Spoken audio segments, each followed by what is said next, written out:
Hello my dear students, you are watching WS Academy and this is current affairs video.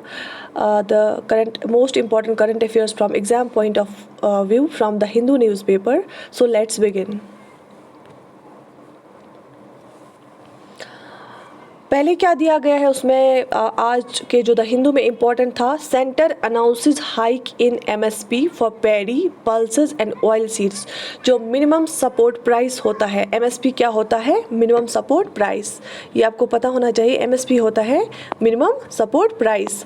तो centre ने क्या किया है, उसमें इंक्रीज कर दिया, उन प्राइसेस में हाइक कर दी है। किसके लिए? पैडी के लिए, पल्सेस के लिए, ऑयल सीड्स के लिए। और आपको यहाँ पे याद रखना है, जो एमएसपी है, एमएसपी क्या कौन ये करता है, ये डिसीजन कौन लेता है? Cabinet committee on economic affairs. हमारे पास बहुत सारी कैबिनेट कमेटीज़ हैं, लेकिन cabinet committee on economic affairs जो है वो हमें क्या करती है, वो इस पर डिसीजन लेती है। तो cabinet committee on economic affairs ने आज डिसाइड किया, ये डिसीजन लिया, तो जिसमें बहुत सारे, जिसमें प्राइम मिनिस्टर भी होते हैं और कैबिनेट मिनिस्टर्स भी होते हैं। उन्होंने क्या किया, अनाउंस किया hike in minimum support price for paddy pulses and oil seeds. अब जिनको पता नहीं है कि एमएसपी होता क्या है, उनके लिए ये स्लाइड है, आप पढ़ लीजिए।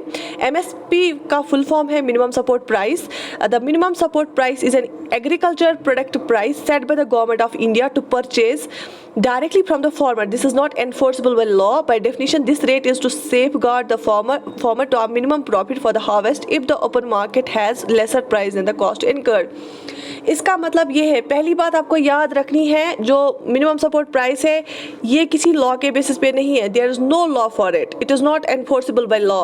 ठीक है, कोई लॉ नहीं है। क्वेश्चन में एग्जाम में क्वेश्चन आ सकता है, कैसे? क्योंकि बहुत ज़्यादा जो कंटेंशियस इश्यूज रहे हैं फॉर्मल लॉज, ये ऐसा एमएसपी पे ही प्रोटेस्ट हो गए, तो it is not enforceable by law. Point number 1। Point number 2, ये क्या होता है, it is just insurance from government of India, it is just insurance for farmers. क्योंकि ये होता है, इस प्राइस के ऊपर बेच सकते हैं फार्मर्स, इस प्राइस के ऊपर ले सकते हैं मार्केट प्राइस, लेकिन अगर उनको इस प्राइस से नीचे कोई देता है बट, तो फिर उनको क्या होता है, वो गवर्नमेंट को बेचते हैं। तो ये एक मिनिमम प्राइस होता है, तो इसके ऊपर ही उनको आना चाहिए। तो एक सिक्योरिटी रहती है कि अगर कुछ नहीं आएगा तो इतना मिनिमम प्राइस आ ही जाएगा।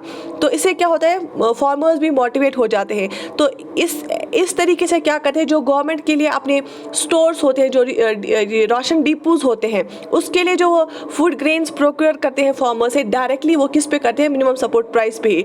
तो इसमें अगर हाइक हो गई है, that means it is good news for farmers. लेकिन फिर से बोलूँगी that this point is very much important for exam point of view, that the MSP minimum support price is not enforceable by law.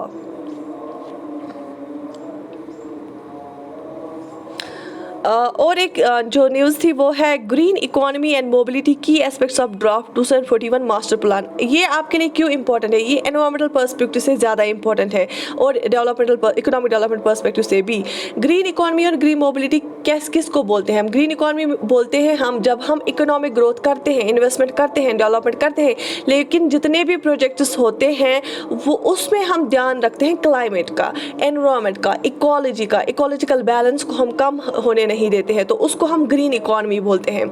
जो भी हमारी investment होती है, जो भी हमारी इकोनॉमी ग्रोथ करेगी, उसमें हम इन कंसिडरेशन लेते हैं इकोलॉजिकल फैक्टर्स, क्या हमारी डेवलपमेंट से मत इकोलॉजी डिटोरेट होती है, तो इसीलिए ये ज़्यादा ज़रूरी है। तो इस जो ये एक मास्टर प्लान आया है 2041 तक जो हमें करना है, गवर्नमेंट ऑफ इंडिया ने इसका ड्राफ्ट इसलिए बनाया था क्योंकि ड्राफ्ट पे ही क्या करते हैं, पब्लिक कंसल्टेशंस, एक सजेशन दे सकते हैं डिफरेंट स्टेक होल्डर्स, उसके लिए इन्होंने पब्लिकली अनाउंस किया था।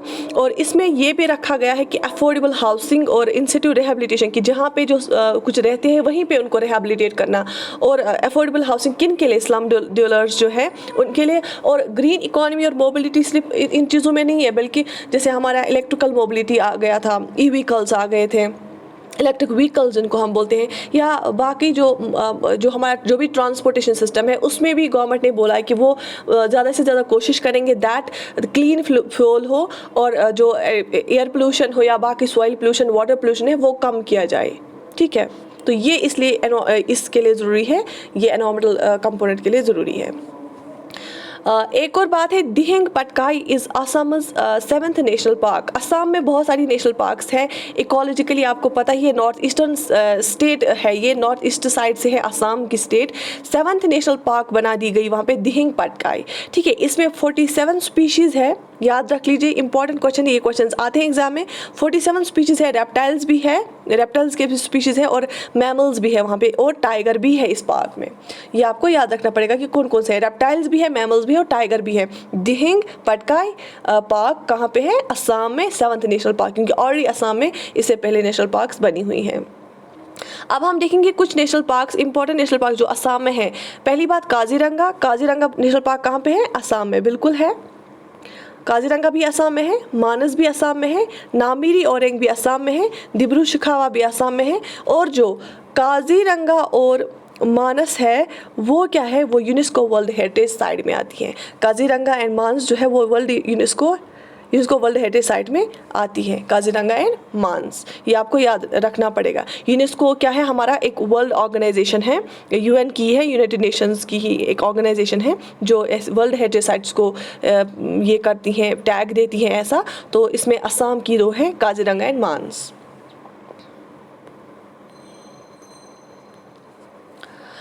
देखिए, science and tech related and computers related एक एप्लीकेशन आजकल आई है, दैट इज़ क्लब हाउस। ये आपको पता होना चाहिए, क्योंकि जो भी नई चीज़ आती है वो आपको पता होनी चाहिए, एग्जाम में आने के चांस होते हैं। क्लब हाउस एक नई इनोवेशन है। इसके लिए जब भी कोई एप्लीकेशन आती है या जब भी कोई सोशल मीडिया रिलेटेड कोई चीज़ आती है, गवर्नमेंट पे फोकस, ये रिस्पॉन्सिबिलिटी आ जाती है कि प्राइवेसी कंप्रोमाइज़ ना हो यूज़र्स की, एंड बाकी कोई मिसयूज़ ना हो, ठीक है। क्लब हाउस का एक इम्पॉर्टेंट ये क्या है, इसमें स्पेस शेयर की जाती है, ठीक है। इसमें स्पेस शेयर की जाती है। इसका जो की फीचर इस ऐप का है वो यूनिक है, मीडियम क्या? Audio. It is different from the Facebook, WhatsApp and the Twitter, in जिनमें फ़ोटोज़ हम दे सकते हैं, वीडियोस दे सकते हैं या बाकी लिख सकते हैं, बट इसमें क्या है? ऑडियो। आप डिबेट और डिस्कशन करते हैं, स्पेस शेयर करते हैं, और इकट्ठे एक जगह आके बहुत सारे लोग क्या करते हैं? डिबेट करते हैं, डिस्कस करते हैं थ्रू ऑडियोज़, एंड कुछ लिसनर्स भी होते हैं वहाँ पर। ये इसका फीचर है। इसको क्या बोलते हैं? Club house.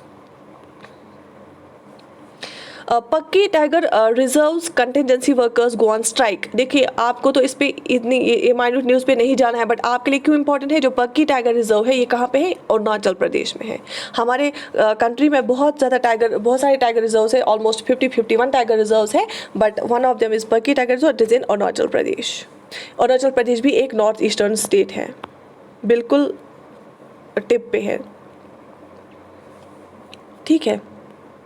सो ये आप याद रख लीजिए। So this was all for today. Thank you so much for watching this video.